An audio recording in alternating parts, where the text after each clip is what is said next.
ప్రజలందరికీ కలగబో మహా సంతోషకరమైన సువర్తమానము నేను నీకు తెలియజేస్తున్నాను అని లోక సువార్త 2వ అధ్యాయంలో రాయబడి ఉంది. దేవదూతలు యేసయ్య జన్మించేటప్పుడు వారు వచ్చి, ఇదిగో మీ అందరికీ సంతోషకరమైన వార్త తెలియపరుస్తున్నానని గొల్లలకు తెలియపరచడం జరిగింది.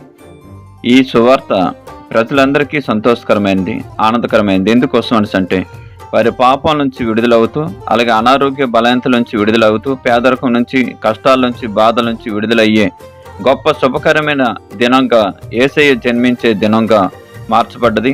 ఎందుకోసం అంటే ఆయన జన్మ ప్రజలందరికీ ఎంతో సంతోషకరమైన శుభవర్తమానం.